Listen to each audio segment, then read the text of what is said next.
United States citizens, black people, white people, we're not safe in this. If you are a legal citizen inside of the United States of America, you have nothing to worry about. If you came over here legally, you have nothing to worry about. If you are a descendant of slaves, you have nothing to worry about.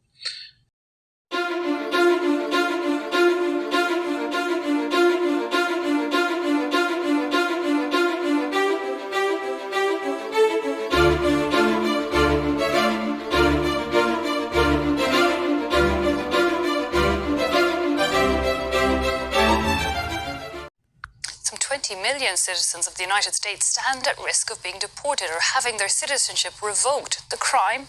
A flaw, often a typo, often unknown to them, that occurred when their papers for naturalization were being processed. Revoking citizenship is not exactly new. It was used quite a lot in the US at the start of the 1900s, but the process is said to be on the increase, with a new office in LA dedicated to investigating denaturalization, targeting thousands. Well, to tell us more, we're joined on set by Professor Amanda Frost from American University's Washington College of Law. Professor Frost, tell me about this increase in trying to denaturalize, take away people's citizenships. I mean, where does that come from? Is it already happening? Yes. So denaturalization, unfortunately, has a long history in the United States. The United States denaturalized more than 20,000 people in the first half of the 20th century. That's more than any other democracy. So we have an unfortunate history and a history of using it for political purposes. So labor leaders were denaturalized. The famous anarchist Emma Goldman lost her citizenship. But then in 1967, our Supreme Court said, no, enough. It's unconstitutional. We have protections for citizenship. The government cannot take away citizenship lightly.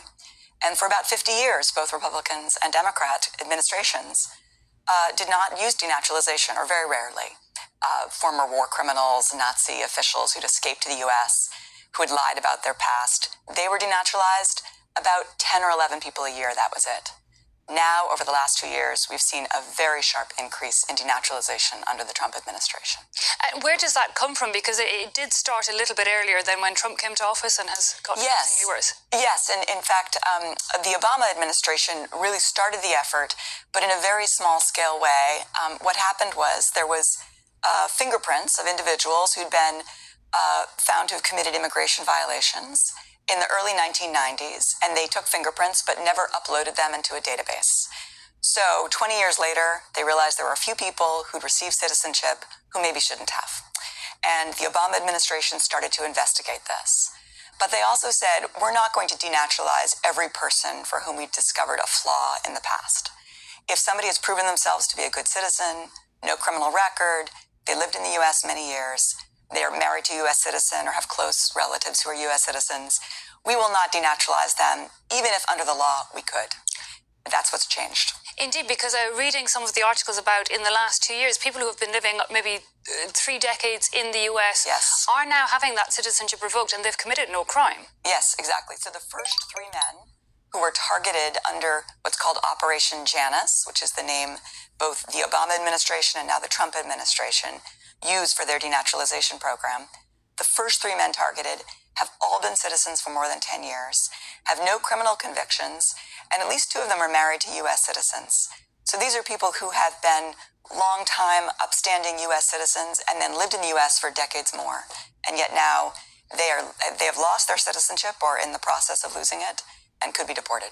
Which affects their whole families, their American-born U.S. citizen children, their U.S. wives.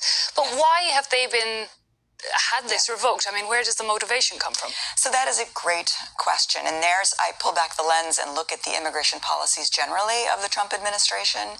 I think it fits within these policies generally.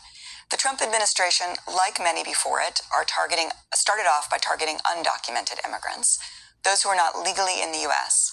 But where I see the Trump administration as being different is there's an anti-immigrant sentiment throughout the administration, sometimes very expressly stated, other times less expressed, but clear in the policies. And what they're trying to do is discourage people from coming to the United States, even legally. So if you look at the travel ban, for example, that President Trump put into place his first week in office, it targeted legal immigrants, including green card holders, people who had a permanent right to remain in the U.S. When you look at the policy for H-1B visas, those are visas for professionals who are experts, who employers want to hire from other countries. It's now more difficult to get those visas.